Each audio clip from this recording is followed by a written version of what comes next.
எந்த ஒரு இல்ல சார், நான் ஒன்னே ஒண்ணு கேக்குறேன். ஒரு நடிகரா உச்சபட்ச நடிகர், சந்தேகமே இல்ல. ரஜினிக்கு அடுத்து இன்னைக்கு உச்சபட்ச நடிகர். நடிகருங்கிறத தாண்டி ஒரு தமிழக வாக்காளனா, ஒரு சாதாரண மனிதனா நான் கேட்கிறேன், இவருக்கு என்ன தகுதி இருக்குது? இவருக்கு எதுக்காக நான் வாக்களிக்கணும்? நீட்டு, இருமொழி கொள்கை, எஸ்ஐஆர், மாநில உரிமை, என்ஆர்சி, காமன் சிவில் கோட், இந்த மாதிரி எல்லா விஷயத்திலயும் திமுகவோட அட்டர் காப்பி. அப்ப ஒரு உச்சபட்ச நடிகர்னா, நீங்க வந்து நல்ல மசாலா படத்து கொடுக்கறத உச்சபட்ச நடிகர்.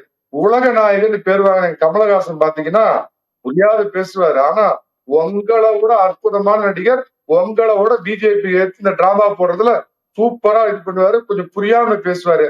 அப்ப உச்சபட்ச நடிகர் போட்டு போனா கமலஹாசனுக்கு போட்டு போடலாம். இல்ல ஒரிஜினல் கொள்கை உண்மையாலுமே பிஜேபி இருக்கிற மாதிரி சீன் போடுறாங்கன்னா சீன் போட்டுட்டு இருக்கிற திமுகவுக்கு போடலாம். அதை அப்படியே அசல அப்படியே காப்பி அடிச்சு அச்ச காப்பி அடிச்ச அசலுக்கு இவர்கிட்ட என்ன தனித்துவம் இருக்குது?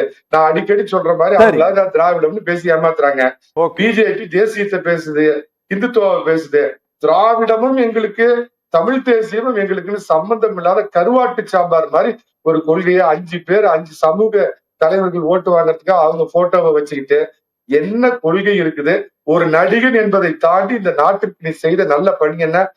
Rolle's Royce car, BMW car, Benz car இதெல்லாம் வாங்குறதுக்கு வந்து அரசாங்கத்துக்கு வரி கொடுக்காம ஏமாத்தி போய் கோர்ட்ல போய் அடி வாங்கிட்டு வந்த இந்த உத்தம அதிமுகவை பார்த்து ஊழல் கட்சி அப்படிங்கிறாரு. அப்படின்னு அவனு கேக்குறேன்.